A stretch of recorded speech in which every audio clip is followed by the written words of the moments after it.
एक अहम खबर आ रही है। प्रधानमंत्री मोदी ने ईरान के राष्ट्रपति से की बात, मौजूदा स्थिति के बारे में विस्तार से की चर्चा। पीएम मोदी ने ताजा हालात पर जताई गहरी चिंता। पीएम मोदी ने तनाव कम करने का किया आह्वान, संवाद और कूटनीति से समाधान पर दिया जोर। क्षेत्रीय शांति, सुरक्षा और स्थिरता की शीघ्र बहाली पर जोर दिया है। तो यहां पर प्रधानमंत्री नरेंद्र मोदी ने ईरान के राष्ट्रपति से बात की और खुद सोशल मीडिया प्लेटफॉर्म पर इसकी जानकारी यहां पर प्रधानमंत्री नरेंद्र मोदी ने दी है। Spoke with president of Iran, we discussed in detail about the current situation, expressed deep concern at the recent escalations, reiterated our call for immediate de-escalation, dialogue and diplomacy as the way forward and for early restoration of regional peace, security and stability.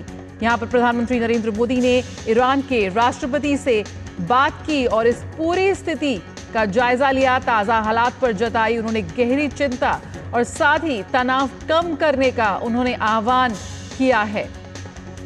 Akhilesh सुमन इस वक्त हमारे साथ जुड़ गए हैं। तो यहां पर प्रधानमंत्री मोदी ने ताजा हालात पर जताई गहरी चिंता। अखिलेश, क्या कुछ और जानकारी मिल पा रही है आपको?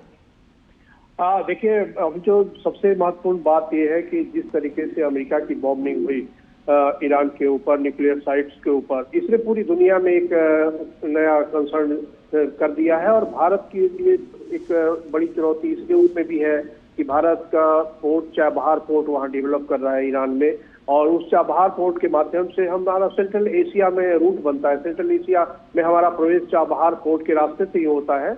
और ऐसे समय में अगर ईरान और इजराइल और अमेरिका के बीच में जंग और ज्यादा तेज होती है तो निश्चित तौर पे भारत के हितों के लिए खतरा है और इस पूरे इलाके के लिए खतरा है, चाहे वो इंडो पैसिफिक का इलाका हो, अरब सागर का इलाका हो, हॉर्मुज़ का स्ट्रेट हो, इन सारे जगहों पे दुनिया का सप्लाई चेन होता है। और इसीलिए प्रधानमंत्री नरेंद्र मोदी ने उनको डॉक्टर पेजेस्कियन जो ईरान के राष्ट्रपति हैं उन्हें फोन किया और उनसे पूरी जानकारी ली, हालात की जानकारी ली। और उसके बाद उन्होंने इस बात की अपील की कि सिचुएशन को कंट्रोल में रखना चाहिए, डीएस्केलेट नहीं करना चाहिए और ज्यादा स्थिति को गंभीर नहीं होना चाहिए, ज्यादा टकराव में नहीं जाना चाहिए। देखिए, भारत और ईरान के संबंध, खास करके प्रधानमंत्री नरेंद्र मोदी और ईरान के राष्ट्रपति डॉक्टर पेजेस्कियन के बीच में काफी अच्छे संबंध है, अंडरस्टैंडिंग है।